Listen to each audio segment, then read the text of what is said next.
Magandang gabi po sa ating lahat.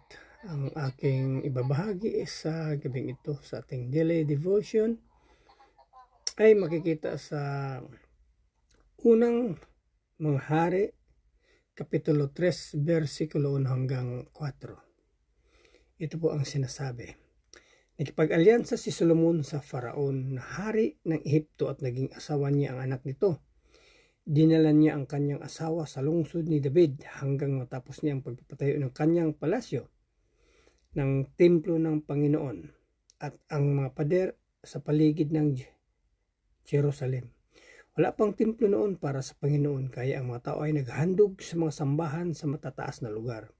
Ipinakita ni Solomon ang pagmamahal niya sa Panginoon sa pamamagitan ng pagtupad ng matuntunin na iniwan ng ama niyang si David.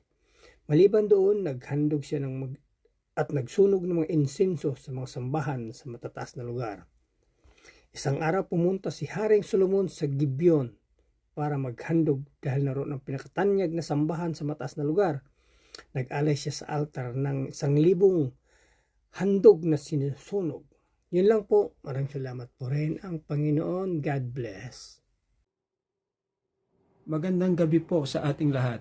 Ang aking babasahin ngayon ay mula sa unang mga hari, chapter 3, verses 5 to 8. Kinagabihan, samantalang siya ay naroon pa sa Gibeon, nagpakita sa kanya si Yahweh sa isang panaginip at tinanong siya, "Ano ang gusto mong ibigay ko sa iyo? Sabihin mo," wika sa kanya. Sumagot si Solomon, "Kinahabagan ninyo at tunay na minahal ang aking amang si David, dahil naging tapat at matuwid siya sa inyo at naging malinis ang kanyang puso. At ipinagpatuloy ninyo ang inyong tapat na pagmamahal sa kanya nang bigyan ninyo siya ng isang anak na ngayon nakaupo sa kanyang trono. Yahweh, aking Diyos, ginawa mo akong hari bilang kahalili ng aking amang si David, kahit ako'y bata at walang karanasan. Ngayon nasa kalagitnaan ako ng iyong bayang pinili, bayang hindi na mabilang sa dami. Yun lang po. Salamat. Amen."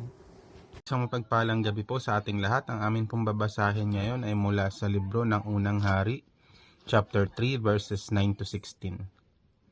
Kaya bigyan niya po ako ng karunungan para pamahalaan ang inyong mga mamamayan at kaalamang malaman kung ano ang mabuti at masama. Dahil sino po ba ang may kakayahang mamahala sa inyong mga mamamayan na napakarami? Natuwa ang Panginoon sa hiningi ni Solomon. Kaya sinabi ng Diyos sa kanya, "Dahil humingi ka ng kaalaman na mapamahalaan ang aking mga mamamayan at hindi ka humingi ng mahabang buhay o kayamanan o kamatayan ng iyong mga kaaway, ibibigay ko sa iyo ang kahilingan mo. Bibigyan kita ng karunungan at kaalaman na hindi pa naangkin ng kahit sino noon at sa darating na panahon. Bibigyan din kita ng hindi mo hiningi, ang kayamanan at karangalan para walang hari na makapantay sa iyo sa buong buhay mo. At kung susunod ka sa aking mga pamamaraan at tutupad sa aking mga tuntunin at mga utos, katulad ng ginawa ng iyong ama na si David, bibigyan kita ng mahabang buhay." Nagising si Solomon at naunawaan niya, nakipag-usap ang Panginoon sa kanya sa pamamagitan ng panaginip. Pagbalik ni Solomon sa Jerusalem, tumayo siya sa harap ng kahon ng kasunduan ng Panginoon at nag-alay ng mga handog na sinunog at mga handog para sa mabuting relasyon. Nagpahanda agad siya ng mga pagkain para sa lahat ng pinuno niya. May 2 babaeng bayaran na pumunta kay Haring Solomon. Amen. God bless po. Magandang gabi po sa lahat. Ang babasahin ko po ngayon ay makikita sa First Hari, chapter 3, verse 17 to 20. Nagsalita ang isa sa kanila, "Mahal na hari, ako at ang babaeng ito ay nakatira sa iisang bahay.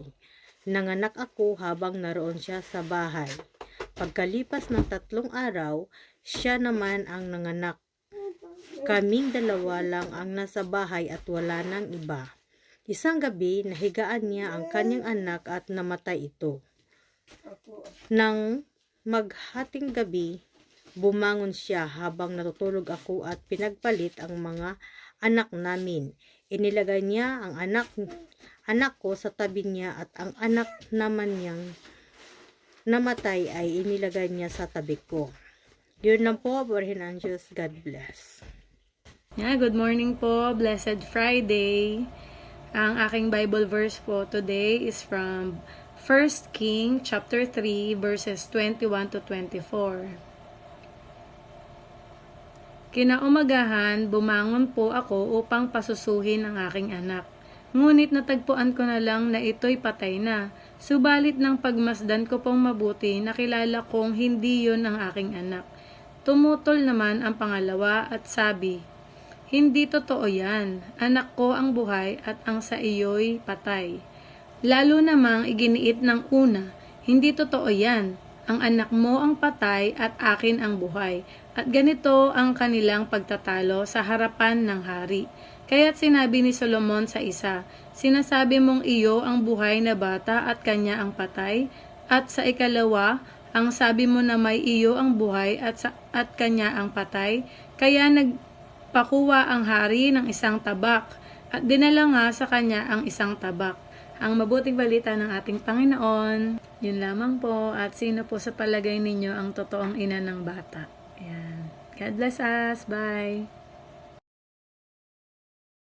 So muli po, isang mapagpalang araw muli sa ating lahat. At sa pagkakataong ito, purihin ang Panginoon, no, na tayo ay nasa 1 Kings, no, chapter 3 na. No? Isang katagumpayan muli na nabasa muli natin ang chapter na ito sa araw na ito. No? At ang itinalaga po sa atin ay ang 1 Kings chapter 3 verse 24 to 28. No? So, sabi po dito, "Kaya't nagpakuha ang hari ng isang tabak at dinala nga sa kanya ang isang tabak. Sinabi ng hari, hatiin ang batang buhay at ibigay ang kalahati sa bawat isa. Nabagabag ang puso ng tunay na ina ng batang buhay at napasigaw. Huwag po kamahalan. Ibigay na po ninyo sa kanya ang bata, huwag lamang ninyong patayin." Sabi naman ng isa, "Sige, hatiin ninyo ang bata upang walang makinabang kahit sino sa amin."